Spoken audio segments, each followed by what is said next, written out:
J'avais un peu envie de vous parler de ma petite quatorzaine et de coronavirus, mais j'ai eu l'ARS il y a quelques heures et en fait je suis à un faible risque. Donc ils m'ont dit tout simplement que je pouvais arrêter de faire la victime et que je pouvais arrêter de m'enfermer chez moi. De toute manière, depuis le début de la semaine, j'avais du travail à faire ici et tout ce que je faisais c'était uniquement par pur principe de précaution en attendant l'avis d'une autorité compétente. Alors maintenant tout est officiel, tout est sûr, même s'ils m'ont fait un petit peu comprendre par téléphone et je les comprends, que si toutes les personnes à faible risque comme moi se permettaient de les appeler pour leur demander leur avis, ça allait être compliqué à gérer sur le long terme. C'est ce que les youtubeurs appellent une story time, et bien vous allez y avoir droit.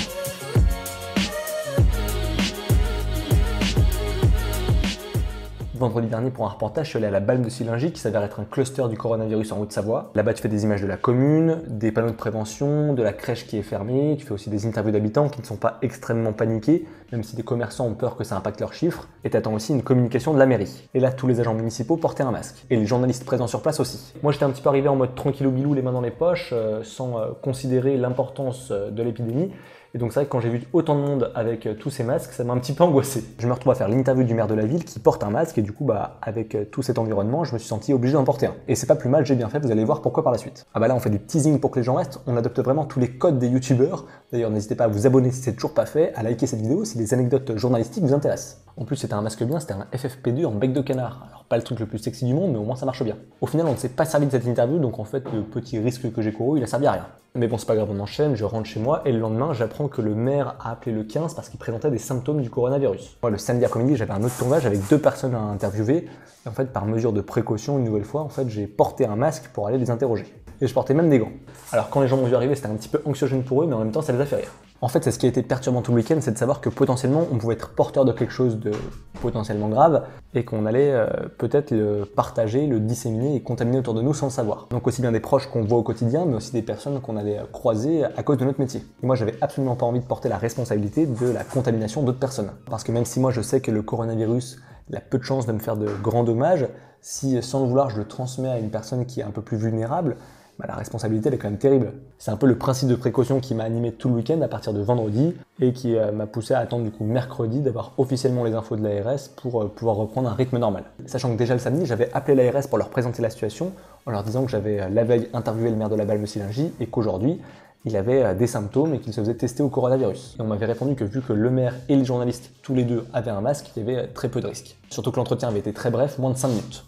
Donc là, ça rassure. Le soir, on apprend qu'il est officiellement positif au coronavirus. Donc j'ai des collègues de France Télévisions qui sont placés en quatorzaine pour avoir justement été en contact avec une personne malade lors de cette fameuse interview. Et qui sont donc dans la même situation que moi. De toute manière, là maintenant, les rédactions, qu'elles soient de télé, de radio, de presse écrite, qu'elles soient nationales ou locales, elles sont en train de délimiter leur champ d'action, les risques et la manière et le comportement adopté pour les reporters qui vont couvrir la situation du coronavirus sur le terrain.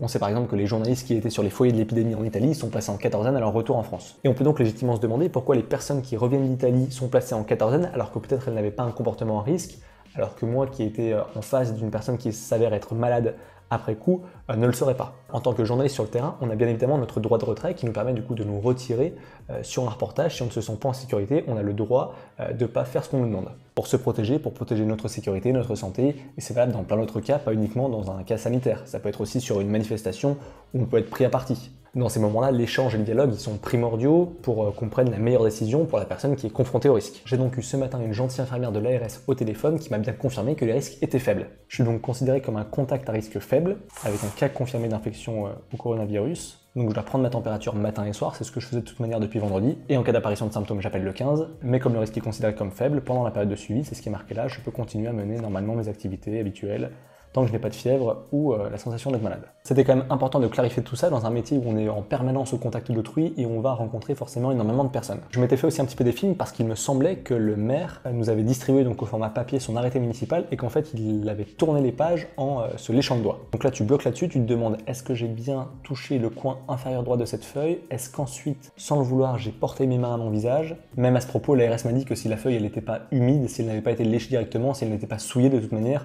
il y avait aussi très peu de chances que ce soit un vecteur de transmission. Et en fait, j'ai retrouvé le live Facebook du Point Presse, et en fait, on voit très bien à la fin qu'il va certes lécher son doigt, mais en fait, c'est à travers son masque, donc c'est encore moins grave que ce que je pensais. D'ailleurs, je crois qu'il y avait des gens qui l'avaient relevé en commentaire, parce que c'est vrai que s'il n'y avait pas eu le masque, ça n'aurait pas été très malin. Et si je peux me permettre, à ce moment-là, le maire ne savait pas qu'il était malade, par contre, je pense qu'il savait qu'il était à risque, puisqu'il y avait déjà un membre de sa famille qui était atteint du coronavirus, et donc du coup, je me demandais la logique d'aller vouloir parler à la presse, certes avec un masque, mais de faire potentiellement courir un petit risque, alors que voilà, il y avait quand même quelques signes avant-coureurs qu'il allait potentiellement être atteint dans les prochains jours. Alors certes, on est en période de municipale, et il faut montrer peut-être que le maire, il garde son calme, il gère son rôle, puis il garde le cap aussi malgré la menace, mais il aurait pu aussi s'appliquer à lui-même le principe de précaution pour faire courir vraiment zéro risque. Par principe de précaution aussi, j'ai désinfecté tout le matériel, donc la caméra, les micros, l'ordinateur, le téléphone, la voiture avec de la javel. D'ailleurs, j'espère que j'ai effrayé personne parce qu'un homme qui est en train de nettoyer de nuit sa voiture sur un parking tout seul,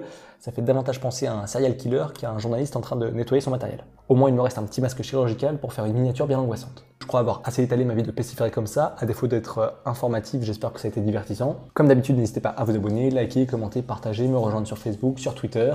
On se retrouve très bientôt pour une vidéo un peu plus sérieuse cette fois-ci. D'ici là, portez-vous bien, c'est important en ce moment, et tenez-vous informés. Ciao.